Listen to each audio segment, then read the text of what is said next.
Thank you very much, Godfrey. The Compliance Department of the National Insurance Board is here to discuss the department's newest initiative. It's called GOAL, Go After Listing. Joining me this morning are Trevor Bryce, Compliance Manager of NIB, and Rochelle Roll, Senior Inspector. I hope I got those titles right. Good morning, ladies, gentlemen. Welcome to Bahamas at Sunrise. Good morning. Good morning, and it's a pleasure to be here. It's a pleasure to have you, no doubt, no doubt. NIB, of course, serves a very critical and important role and function within the Commonwealth of the Bahamas. But let's talk about this new initiative. I think it's a new initiative, and it's called GOAL, Go After Listing. What does it mean, and what is its purpose? Phil, the purpose of GOAL is to reach out to all employers. What we've done is identified about 50,000 employers and self-employed persons in our database who are showing as delinquent or having arrears, and we have reached out to them by email or by telephone calls, asking them to bring their accounts up to date. So the intention is to have them settle all outstanding arrears. This is a countrywide initiative, so it's in New Providence as well as the other family islands as well. All right, 50,000. Yes, we've identified some 50,000 employed and self-employed persons to reach out to. How does that process generally work, Ms. Roll, for somebody who is wanting to bring their account into compliance? Oh, we have actually 5 different resolutions to bring your account, your arrears up to date. So you can actually either pay by cash at any cash in New Providence, our headquarters will be accepting cash and check. You can actually also pay by those Royal Bank members. They can pay online with Royal Bank. Mm-hmm. Then we have a wonderful portal called the Employer Self-Service. The Employer Self-Service, you can pay anywhere at any time. So the employer can actually upload their contribution listing, and they can pay online. Mm-hmm. Then we have the installment plan. If you are unable to pay your arrears in full, we actually have a payment plan.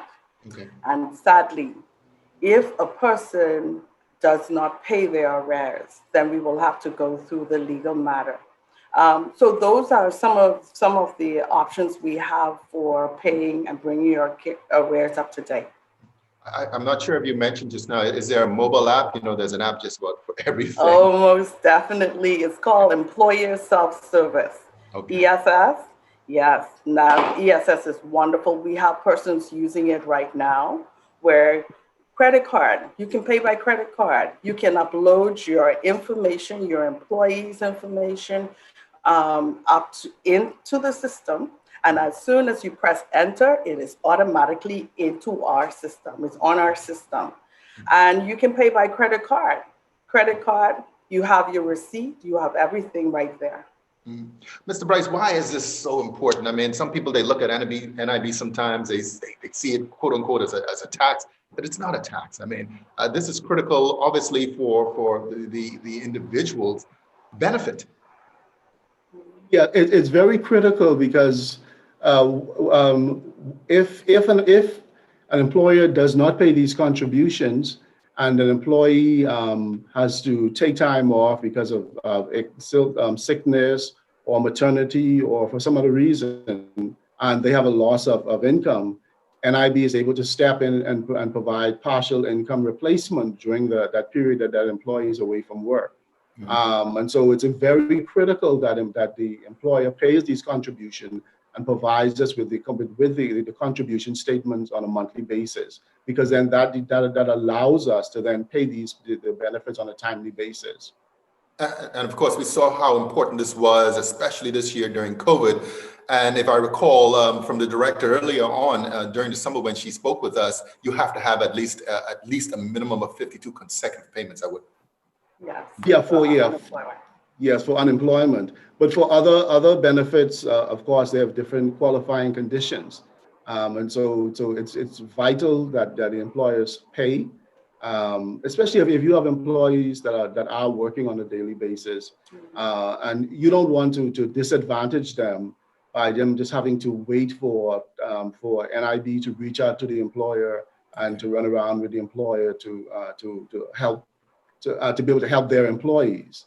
And so it kind of, it's more of a hand in glove situation. Is once we have those contributions, those records in, we're able to facilitate those claims as quickly as possible. And along with the fact that it's mandatory, it's not an option. It's actually the law requires it to be done. So. Yeah, I was just about to ask. Obviously, this is not out of the niceness of an employer or employee's heart, but this is required by law. Ms. Roll, you mentioned too that one of the options, unfortunately, maybe a fifth and final option, would be to pursue somebody by the laws of the land and through the courts. How does one get to that point? I guess you have to be really negligent. The thing is, we at National Insurance and our law actually allows the inspector to continue to reach out to the employer.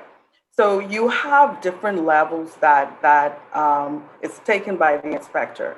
You are given notice. You are repeatedly called or contact, just trying to, and having the installment agreement, the installment plan actually is a midway to say that if you don't have the monies, then we have a plan that you can take on.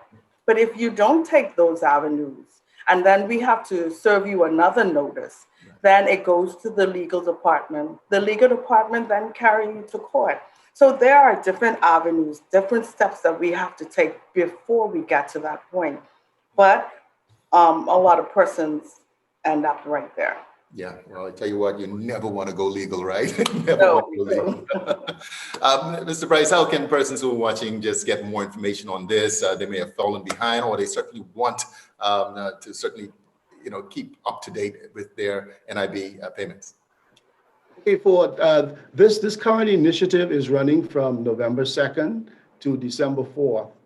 And what we've done is for those persons that we would have send out email communication to, we would have provided them with an email account called billings@nib-bahamas.com.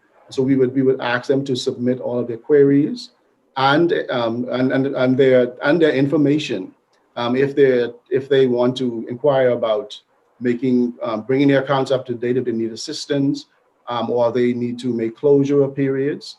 They can submit their information to billings@nib-bahamas.com. And also an option is available to reach out to their inspectors. If they are aware of who their assigned inspector is, they can also reach out to that inspector as well. All right, great. Listen, thank you so much. Been a very good conversation relative to compliance. Trevor Bryce, the manager there at NIB, and Rochelle Roll, senior inspector of NIB. I guess when you guys come back, we can talk more about the benefits side of things, provided that everybody is up to date, right? Yeah, certainly. It's our pleasure. All right, you're watching Bahamas at Sunrise. We'll be right back.